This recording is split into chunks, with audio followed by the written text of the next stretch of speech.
Hello everyone, welcome to my top favorite books of 2025. Overall, I feel like my reading year was kind of mid. I didn't really read that many books that I was like obsessed with. Like I read a lot of good books, but I didn't have like a bunch of 5 stars. I had a handful and they definitely made it on this list, but I feel like most books I read ended up being about a 3 stars. So I would like to change that in 2026 and try to prioritize books that I'm genuinely excited for, like not just ones as like filler or like trying to hit a reading goal for the month or for the year or something. I want to actually read books that I anticipate I will love and I will be obsessed with, and that will be new favorites. So we will be going from 10 all the way to number 1, and honestly they aren't really in an order. I would say the ones towards like the top are like my top favorites, like my absolute best books of the year, but the lower end I feel like it can be interchangeable, so I have ranked them. But I do recommend all of these books. Like just because one is at number 7 or 8 doesn't mean I don't recommend it. It is still a top favorite book for me. So let's just get on into it. So before I begin with the list, I do have 3 honorable mentions that I want to talk about because they aren't your typical books. Like they aren't like a physical copy you can read necessarily, at least I didn't read them this way, but they are still stories that have stuck with me for this entire year because I read all 3 of them towards the beginning of 2025. So if you don't know, I'm really into this podcast called Creepcast with Wendigoon and Meat Canyon. They're 2 really popular YouTubers, but they do a podcast together where they read like creepypasta stories from Reddit and just like scary stories in general, a lot of like internet horror stuff, and I just love them so much. Like they're a lot of fun, but also the stories they read are really interesting to me. So the first one I listened to was The Left Right Game, and this one just has stuck with me for the entire year. I read this in January, well I listened to it in January of 2025, and it is just so interesting. It's nothing like I've ever like experienced before for a story, and it's really hard to explain, but the best like premise I can give you is that basically there is this game that you play when you're driving and you turn left or right, and you only make left or right turns, and it basically takes you on this big long journey. And I won't say anything else because it is such a like well written and complicated story. I highly recommend listening to it. There is like a regular podcast out there with actors who like do the different characters. I haven't listened to that, but I do want to in the future, so I highly recommend it if you're into more like paranormal, more, I don't know how to describe it, more like kind of internet horror stuff, but it is really good. And then the next one is another one from Creepcast, but it is Baraska. This is probably my top favorite one. I literally think about this story every single day and how much it broke me when I finished listening to it. But this follows the main character named Sam, I believe is his name, as he moves to a new town called Drisking, Missouri in the Ozarks, and he makes friends and they uncover a lot of dark secrets about their small town. There's a lot of urban legends that Sam and his friend group uncover and they go into, and it's just heartbreaking. Like it is so well written for like an internet or like, you know, Reddit r/no sleep story or something like that, but seriously it has stuck with me ever since I read it, and I've re-listened to it multiple times this year, so it is one of my favorites. And then the last one that is from Creepcast that has stuck with me is Spire in the Woods. This one was an actual book, but it's no longer being published because it got bought to be turned into a movie by Steven Spielberg, which never happened. So it's really hard to find. It's really rare. I don't really know if there's any other places you can like access it besides the Creepcast, but still it's a really good story. I highly recommend reading it, and for all of these, the Creepcast podcast is just so funny. Like they make these stories so entertaining just from like their banter and their jokes that they have while they are reading it. But this one is also really dark, but it follows the main character as he kind of goes about his high school life. He has a crush on this girl, he makes new friends, but he's also kind of unreliable, and there is this old clock in the woods that we kind of learn more about, and that's all I'm gonna say because to be honest it's so long I don't remember, but also because I truly think you should go into all of these blind. So those are my 3 honorable mentions. They're not your conventional books, but I still think they deserve a spot in this list because they were all 5 stars and they just have like lasted in my memory this entire year. So Beginning with number 10, we have The Assassin's Blade by Sarah J Maas. Now, this is a reread for me, and that's why I put it like so low. Like, obviously I still recommend it, but I specifically chose The Assassin's Blade to go on this list because I feel like I listened to it this year and I experienced it in a whole different way. I think I just connected to Selena in such a different way than I did before. Like when I read it the first time, I just read it as like part of the story. I didn't really read it as her life and like seeing her character in a different way. And obviously there's a lot of stuff that happens in this book that readers just like don't come back from and they're really heartbroken by, and obviously I still was, but I feel like the main takeaway for me is that I viewed Selena's relationship with Arobin Hamel in a different way. He was her guardian when she was being raised in the Assassin's Guild, and obviously he's king of the assassins, so they had a very like interesting relationship, and it was always this mix of father, brother, or lover.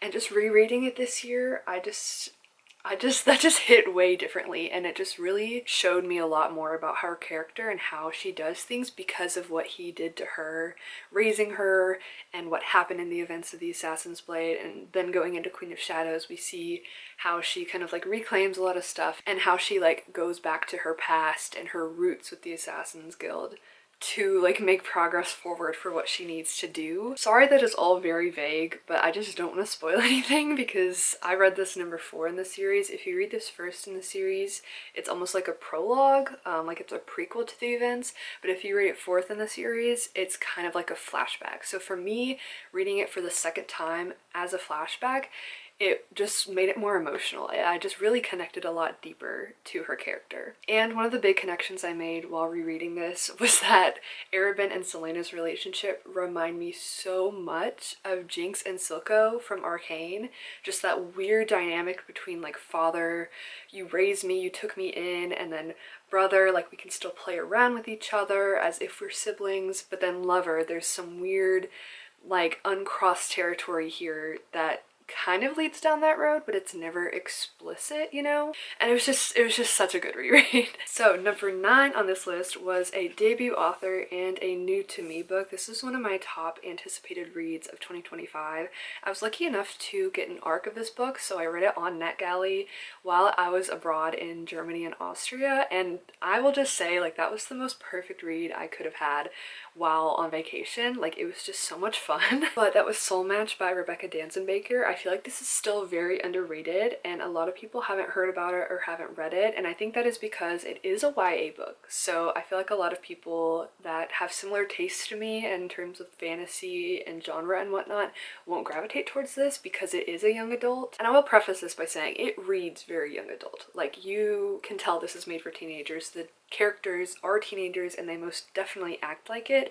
So if you can like distance yourself from that and not really get too like into it and find it cringy, I think this is a great read. I highly recommend it. But if you feel like you will be annoyed by kind of like the wittiness and the quirkiness of the characters, you might want to stay away from this. But either way, because of the premise, I do recommend this. It's nothing like I've ever read before. So this is a young adult dystopian romance. It follows a main character named Siobhan, and when she turns 18, just like every other person in this world, she has to report to the government to do her curling, which basically tells you about your past lives, your past soul in their like life, and how that affects you now, because every soul carries things over. So if you've committed a crime, it carries over to your next life, and your next life is going to spend their life in jail. If you were a celebrity in your past life, you carry that over as well, so now you'll be famous. Same with wealth, same with like any disease or something like that. But it also gives you a soulmate. So obviously Siobhan is very, very anxious for this, but she goes to her curling, she meets people, and then she starts getting crazy. But without spoiling anything, Siobhan is not like the other souls, and it basically kickstarts this whole story of her into this new world that she had never really thought existed before, and she meets a lot of people who change her perspective. And I really think that Siobhan is a very strong main character. She goes through a lot of changes. She goes from being this kind of like idealistic teenager in a way, and then throughout the book she changes based on the people she meets, and it just teaches her so many lessons.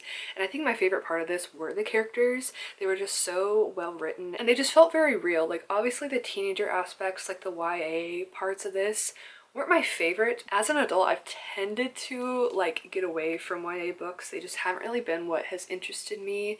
But for me, the concept of like the soul matching process in this dystopian world and like how people's lives can be changed and like controlled by this government, it was very, very fascinating to me. So I came for the plot, but I stayed for the characters just because they just felt so real to me. I do wish that this had gone more into the soul matching progress and some of the pitfalls of it. I feel like it doesn't explore it as much as I would want it to, and I think that's because it is a young adult book. If this was an adult book, you could do so much with it, and that's not a fault of the author. I really think this is perfect as it is. I just think, me personally, coming from my taste now, I wanted more of like the dark government control, stuff like that. If you're looking for something that kind of reminds you of that dystopian phase that like everyone had back in like 20 whatever, when the Hunger Games came out, the Maze Runner, Divergent, and all that stuff, I definitely recommend picking this up and at least giving it a chance. All right, and now we're moving on to number 8. So this is another YA book, but this is from a top favorite author of mine. I've definitely solidified this author as one of my favorites this year. I just read so many of her books and I love them all. My favorite was The Reappearance of Rachel Price by Holly Jackson. I didn't really know what to expect with this book because it is a standalone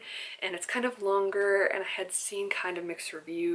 But personally, I just could not put this down. I was just so invested in the whole mystery and everything with Belle's character. She was such an unreliable narrator, and I really think it made the story way more compelling because we were seeing it through her perspective, and she clearly had so many biases and just like so many blinders on from the way she was raised and like how she had lived up to the point where Rachel Price reappears. And I just thought that was so fascinating, and it really gave me a lot of insight into her character based on like what we got from her childhood and then seeing how she applied it to like the present day events. I will say the ending wasn't my favorite, but I don't think it broke the book completely for me. Like, I will say, in the last Good Girl's Guide to Murder book, I loved it still, but like I just didn't really like the way the events went, and it kind of changed my outlook on the series. But this one, I think it still stands as it is. Like, this was a 5-star read. I could not put it down. I could not stop thinking of it. And I also really love the family aspect in this and the family secrets and the drama. That is always something I'm drawn towards and I always want to read about. And I just think it was so well written in here. It was just very complicated and also just very realistic. Like, you think you know your family members until you don't. Number 7, I guess, is another YA book. I don't know what's going on with this trend, but from here on out, I think we have all adult books. But I read this book at the end of this year, like early this month in December, and I was not expecting to love it as much as I did.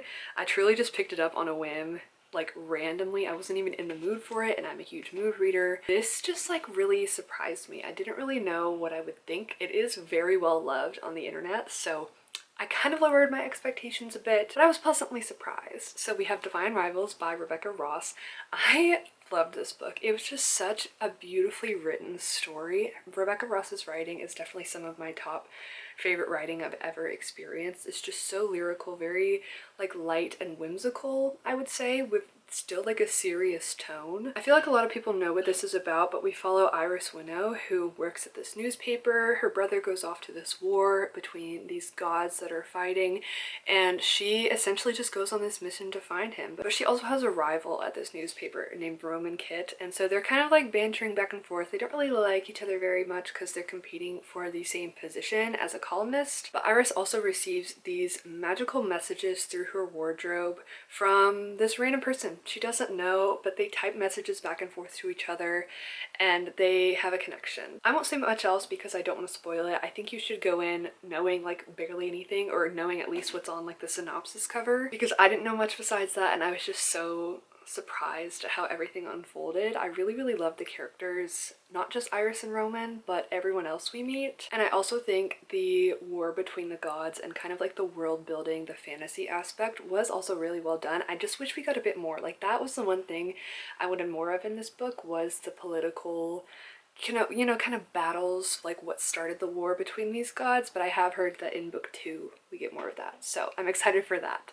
But yeah, this was just such a surprise. Like, I didn't really think I would read this, let alone put it on my favorite books list, so I'm happy about that. Next up on number 6 on this list, we have one of my new to me favorite authors. I am just in love with this author's writing and just her stories, like everything about her books I love. So we have One Dark Window by Rachel Gillig. This was also such a pleasant surprise. I was a little bit intimidated by this book because I had heard a lot of things about it on like social media, and typically I don't really trust books on social media because they tend to underwhelm me most times. But this one just was everything I needed it to be. I loved the gothic atmosphere as well as the writing style. I feel like Rachel Gillig's writing style and the kind of atmosphere, the world of Blunder in this book, they just paired so well and it made it such a good experience. And I also loved the magic system. That's what you'll hear a lot of people say about this book, is that the magic system was so unique with the Providence cards and how they are used and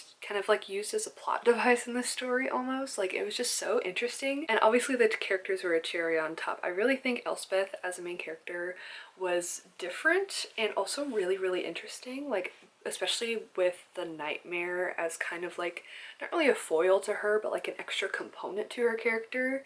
It just made it really fascinating to read and see what happened, and especially with the end, like oh my gosh, that blew my mind. I also love the found family in this book with Raven and Elm and Jasper, I forget her name. But yeah, it was just a lot of fun to follow this group of characters, and I'm just so excited to find out what happens in book 2. I can't believe I haven't read that yet, but I'm putting it off just so it can like hit even harder when I do read that, you know. But yeah, I annotated this one. I just really loved it, and I also read this one while I was abroad in Germany and Austria. So I took my time with this one, but I definitely am glad that I did because it made it such an impactful read because of that. All right, number 5, so we're officially in the top 5, and honestly any of these books I would like move them around, like they're kind of interchangeable. I loved all of them equally. I don't think there's one that officially stands out as my number 1 top favorite read of the year, because if you ask me about any of these, I'm gonna rave about them. So I don't think I could give you like a concrete number 1 answer. But number 5 is The Seven Husbands of Evelyn Hugo by Taylor Jenkins Reid. This was my second Taylor Jenkins Reid book. My first one was Malibu Rising, and I really enjoyed that one, but this was the first one that I really like understood why she is such a beloved author, just how she writes her characters as if they were real. Like this genuinely felt like it could have been a nonfiction book, and it just blew my mind how I cared so much about Evelyn Hugo and everything that happened. And then I finished it and I was like, wait, that was like fiction. Like that was all in my head, you know what I mean? Like that feeling was just so mind-boggling, and it just made me love this book so much. I also love how Taylor Jenkins Reid writes like through time. So we follow Evelyn Hugo throughout her entire life, but nothing feels rushed, nothing feels like too drawn out. We get perfect amounts of everything, and I just really loved this story. It's definitely one I plan to like reread in the future, and it was just so beautiful. I love it so much. Number 4 is yet another Taylor Jenkins Reid book, but that is Daisy Jones and the Six. I can't really tell you if I love this one or Seven Husbands of Evelyn Hugo more. To be honest, I love them both so much. Like I cannot stop thinking about these books. But I think something about Daisy Jones and the Six was so compelling. Like I could not put this down. With Evelyn Hugo, I did read that one on like a vacation. I read this on a cruise, so obviously I was doing some other things. I couldn't really like read all the time, but this one I just read like over the summer, and like any moment I had, I was reading this book. Like I could not stop thinking about it. I could not stop reading it because all these characters are just so messy, but you can't help but feel for them and you can't help but relate to them. So it makes you want to know more. It makes you want to know the end of their stories and how they deal with the things they're going through. What are their thoughts on the other characters, especially because this is like an interview style. So you get their thoughts straight up.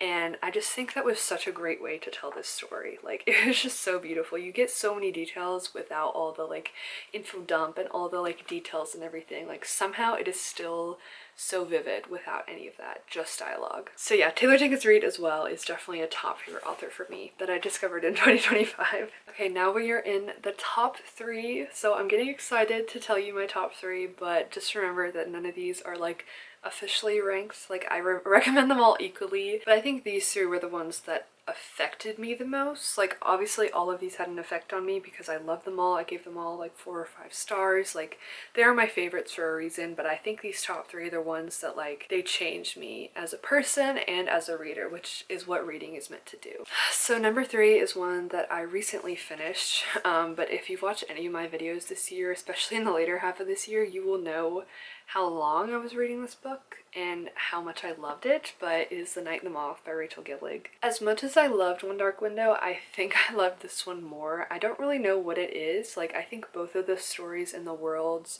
impacted me in a different way. Like they both impacted me, it was just very different. Sybil as a main character just felt different than Elspeth. I love Elspeth in One Dark Window, but Sybil just felt so like it felt like I was in her head the entire time, and I know I was, like I was reading from her POV, but I literally felt like I was living this story, and it just really made it a great reading experience. I read this in like 4 months. Like this took me a very long time to read, but I think because I drew it out so much, it made it so much more impactful for me. The world was just something about it, something about Rachel Gillig's fantasy stories. Like it is similar to a lot of books out there, but she just has this little twist every time. Like I couldn't really tell you, I can't really put my tongue on it, but she just does something that makes each book of hers different, and she just stands out, and I just love that about her so much, with her characters like Sybil and Rory and then the gargoyle. Like that was just so interesting to me. We're following these characters as they try and take down the omens and find the missing diviners, and I don't know, just everything about this, how it all came together, especially at the end and the cliffhanger. I just could not stop thinking about it, and although it took me forever to read, it just like stuck with me. It has changed me, and I just literally cannot wait for book 2. Like this is one of the books that like I'll never be the same. Coming in at number 2, we have one that I never see anyone talk about, and I wish people would read more because it is just so heartbreaking. Like there's no other word to put on it besides heartbreaking. It's beautifully written. It's a beautiful story despite the subject matter. It's just so underrated, but it's My Dark Vanessa by Kate Elizabeth Russell. I listened to this on audiobook because I had it on my physical TBR for like years. Never read it, never really had an inkling to pick it up, and I think it found me at the perfect time. I think when I like got the audiobook from Libby and decided to start listening to it, I didn't realize it, but I was reading it at the perfect time. If you don't know, this follows the main character Vanessa as she goes to this boarding school and ends up falling into this weird, disturbing relationship with her English teacher named Jacob Strain. So it flits back in the timeline from when Vanessa was in school and her relationship with Strain was unfolding, and in the present timeline when she's in her 30s, I believe, and Jacob Strain is getting more accusations from other students that he had inappropriate relationships with them. And so Vanessa kind of has to come to terms with her choices and with the relationship as a whole, like if it was what she wanted or if she was groomed, if she was led to believe these things and almost tricked into it. And I just think it's just such a complex issue. It's very, very sensitive, so warning if you read this book, it has very like disturbing material. Like it is not for just anybody to read, for anybody to pick up and stumble upon. But just the way that Vanessa's character, the way she thought and how she kind of processed these things, I just think it was so well written and like, I won't say realistic, but just such like a complicated way of processing these feelings. Like it wasn't all out, oh yeah, he groomed me, but it wasn't like a, oh yeah, I wanted all this. Like it was just like a lot of gray area. And so Vanessa's character, for that reason, was just very, very compelling to me. So it was also very emotional. Like I didn't cry at this book, but I just was like very tense the entire time. Like it made me have physical reactions because either it was really gross and disturbing, or it was just like so tense. I don't know. I highly recommend this book. Definitely warning if you read this, but like I highly recommend it. I think it will change you. It changed me. Like I have thought about this book in a multitude of ways. Like I loved it, but I also get so frustrated at it. So for that reason, it's one of my favorite reads. All right, and then my number 1 read, if I had to put a title on it, this would be the one that like made me remember why I love reading. The whole experience with this book reminded me why I love books and why I love reading so much. From pre-ordering this to getting so excited when it arrived, I dropped everything. I started reading this book. I filmed a video when I started reading this book, and it just was such an emotional ride. And it just really made my year. But it was Sunrise on the Reaping by Suzanne Collins. I feel like this is everyone's top book of the year, or like one of their top favorites, but for a good reason, because we keep being fed as Hunger Games fans, and I just love it so much. I didn't really think I needed a Haymitch book, but it had been so long since I'd read the original series that I had kind of forgotten how well written and how like genius that Suzanne Collins is, because going into this there are just so many things that like I remembered from the original trilogy and I just thought about in different ways about the Hunger Games as a whole. And obviously this was so emotional, like I sobbed my eyes out multiple times reading this book. Like I could not put it down, I was just so invested in it. So after reading this I reread Catching Fire. It was just a perfect experience of both of them together, like back to back Hunger Games, and seeing the parallels between Catching Fire and between this one was so good. I feel like I don't really have that much to say, but that's because I don't really need to say much. Like I feel like everyone has loved this book because we all know how good it is. We all know how impactful and how important this story is. So I would love to know what your favorite books of 2025 were. Are any of mine on your list as well? Let me know in the comments. But yeah, thank you so much for watching. I'm very excited to go into 2026 with you all and have so many more great reads in the new year. So I wish you a happy and healthy and safe new year, and I will see you in my next video. Bye bye.